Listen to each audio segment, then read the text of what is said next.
This enormous engine was built more than 130 years ago to pump London's water. It's called a beam engine, and it's the largest beam engine still working in the world. Let's go and have a look at it.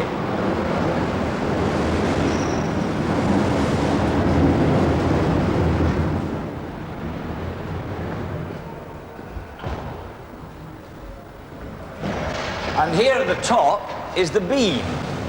It's a gigantic lever made of cast iron weighing 32 tons. It's pivoted here in the middle. It's like a gigantic seesaw. And when that end goes down, that end goes up. And it's been working away like this for 100 years.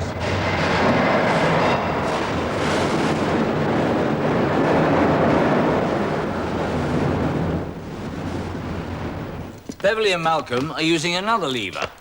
They're both about the same weight. They're both about the same distance from the pivot. So the seesaw works very well. Do you think I could have a go, Beverley? Yeah. See what happens now. Ready? Oh! Well, I'm much too heavy for Malcolm to balance me. Beverley, can you sit on the other end? Yeah? See what happens now. Now, they're too heavy to balance me. But Beverley, if you move forward, see what happens now. Just very gradually, a bit further. Only a little. That's it, now we balance. So, we can seesaw. Levers that balance exactly on a pivot in the center are useful in many ways. Scales, for example. Here's the lever, and here's the pivot, dead center. And this distance equals this distance. Let's weigh some rice.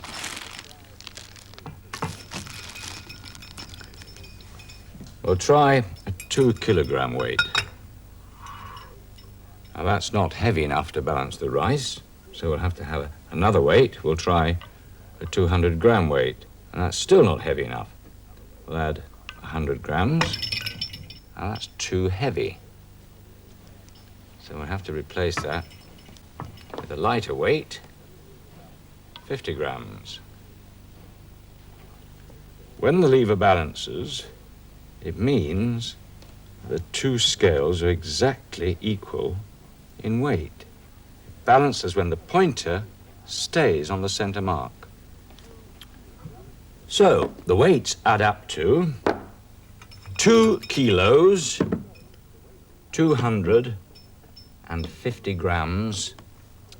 So we have 2 kilos, 250 grams of rice. Have you ever made a mobile? A mobile works exactly the same way as the scales or a seesaw. Well, here's the lever, and here in the center is the pivot. Now, this distance is exactly the same as this distance. Now, I've got a hen. And I've got a cockerel. Let's hang them on. They balance exactly. Now, what about your chicks, Beverley? Well, my chicks, Malcolm, I've got one either end of this smaller lever, pivoting exactly in the middle. They balance because they both weigh the same. I wonder if together they weigh the same as the cockerel. Let's try it. Okay.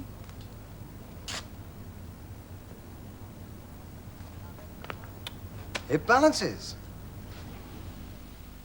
Now, Beverley, try and lift me with one hand. It's no good, David. I can't do it. Why don't you move closer to the pivot? Right, try again. Was that any easier? It's easier, but I still can't do it. Move a bit closer. Right, try again. That's better. Easy. So, the nearer I get to the pivot, the easier it is for you to lift me. And the longer the lever my side of the pivot, the easier it is for me to lift the weight. That's right. Longer levers give better leverage. This safe weighs more than 2.5 tons. And these men need plenty of leverage to help them move it. Here, they're pivoting the safe on its bottom edge to swing it gently upright. Wooden blocks take the weight as it tips over. They use a jack to lower the safe.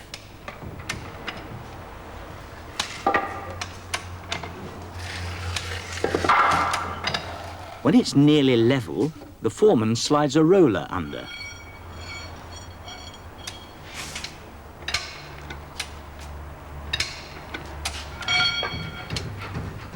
Now they use the roller as a pivot. They rock one side of the safe down to make room for another roller.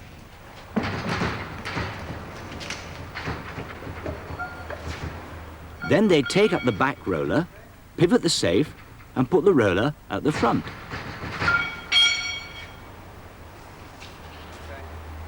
Off it glides again. Now they're going to use a spinner, 2 metal plates on a spindle, to turn the safe around. 2 men wheel in a long, heavy lever. All their weight is needed to lever the safe high enough to clear the spinner underneath.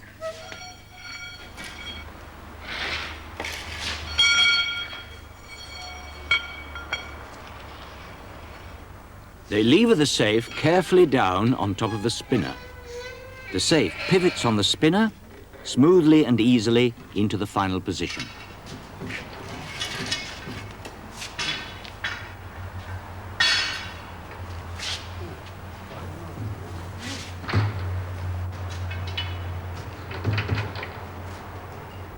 So let's see what happens if we move the pivot nearer to the hen. Up there, and... Doesn't balance. Let's try 1 chick instead of 2. Okay. Take that.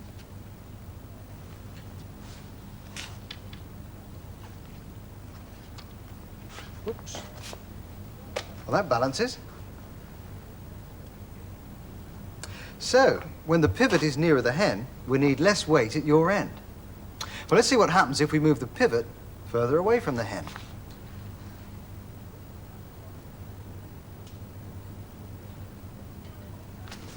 Doesn't balance. The hen's too heavy. We need more chicks, Beverley. Let's try a whole family.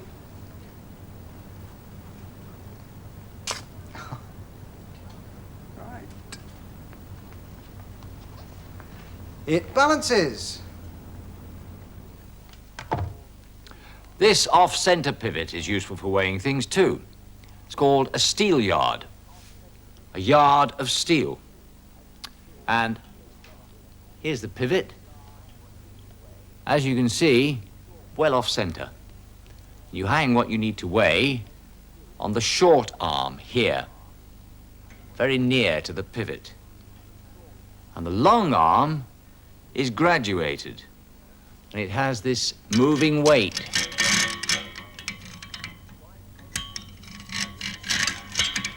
You can weigh quite heavy things from a steel yard. Beverley, can you help me weigh this sack of peat? Oh, have you hooked that? That's it. Good. Quite heavy.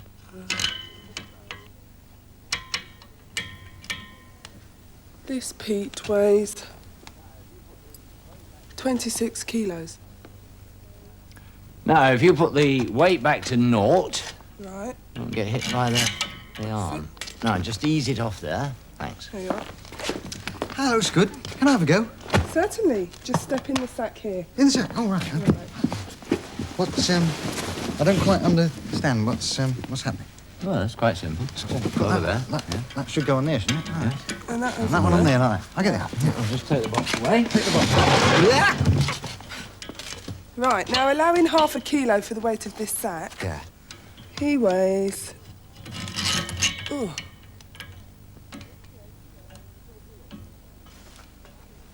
Right. That's it. 58 kilos. 58 kilos. David, this isn't quite what I had in mind when I said, can I have a go? Levers help us to do things. They make difficult jobs much easier. Here in the studio, we get very little done without the help of levers. Now, the camera that I'm talking to now is on the end of our biggest lever. Here it is. The long end is here, with Jeff, the cameraman, and the camera. And this is the pivot. And at the short end of the lever, we have a large weight which counterbalances Jeff's weight and the weight of the camera. This is worked by Steve. And the driver at the end is Paul. Now let's see how the lever works. When Steve pulls his end of the lever down, pivots here, the camera goes up in the air. Now, when Steve lifts his end of the lever, it pivots and the camera comes down again. And that's how we get the camera up there for those high angle shots. It's all done by levers. When this unusual clock strikes the hour, it's water and levers that do the work. Each bucket is part of a lever, pivoted near the middle. When a bucket fills with water, the lever pivots downwards so the bucket overflows. The other end of the lever goes up and strikes a bell. There's a whole series of pivoting buckets and bells.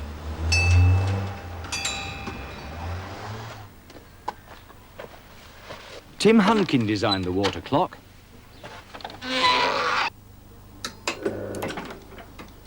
He also designed Goliath.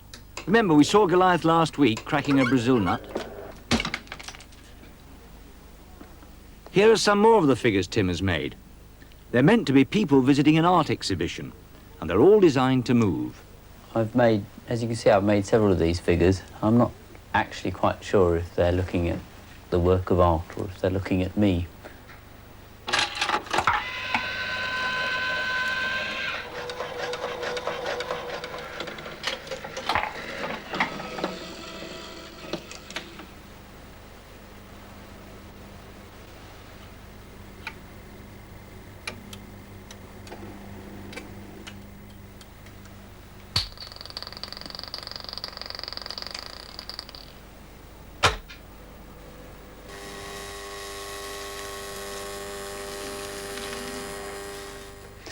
This one started off with an idea of a connoisseur, a sort of somebody appreciating a work of art, and I started drawing various faces, then made a papier-mâché head.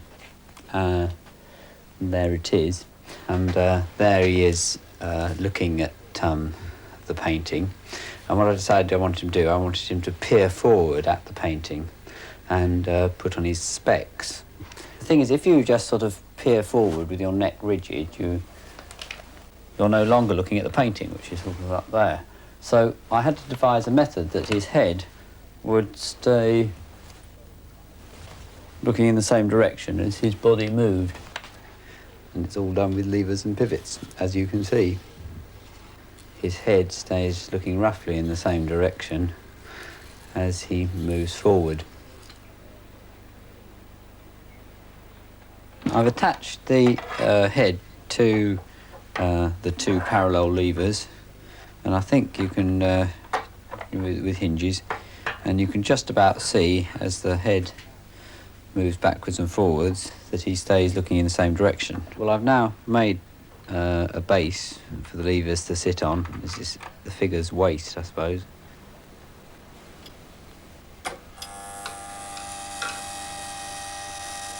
You can see the head is staying in roughly the same direction. It moves backwards and forwards. Now, if you alter the back lever, move the back lever up and down, the head nods.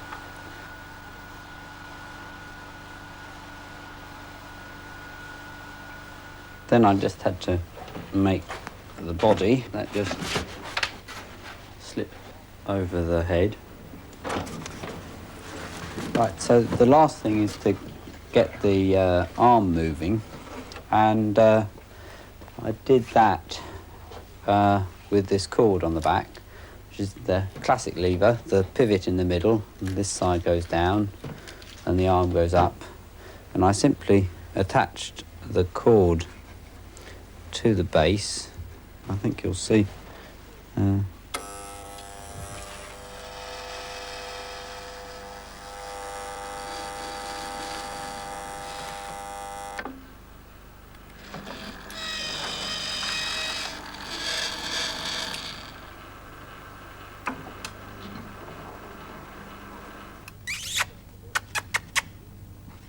Levers become even more interesting when they work together.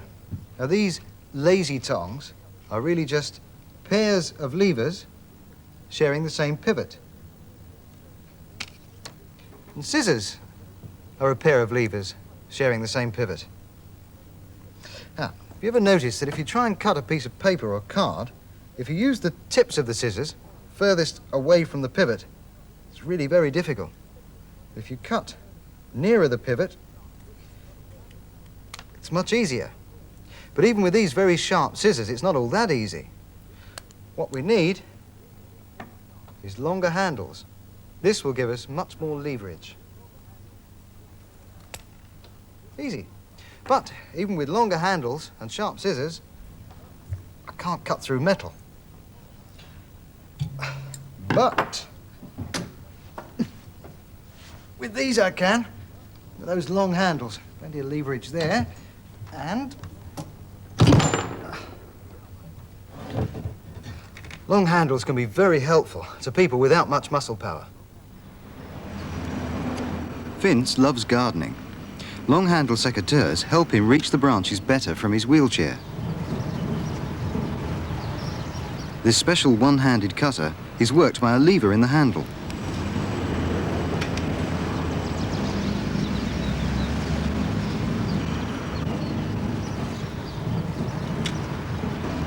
This lady can use only her right hand. She's being taught to use special flower cutters. They cut and grip the stem at the same time. This makes flower gathering much easier.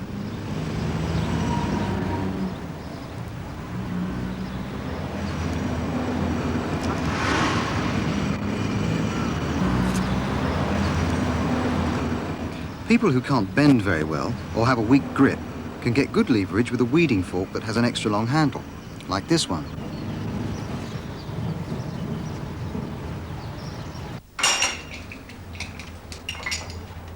Levers can be helpful in the kitchen too.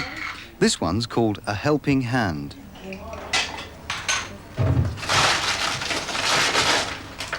Oh, could I have the helping hand here, please? Thank you. The helping hand is also useful to pick things up off the floor when you can't bend. You can use this adjustable lever if your grip isn't strong enough to unscrew the top of a jar.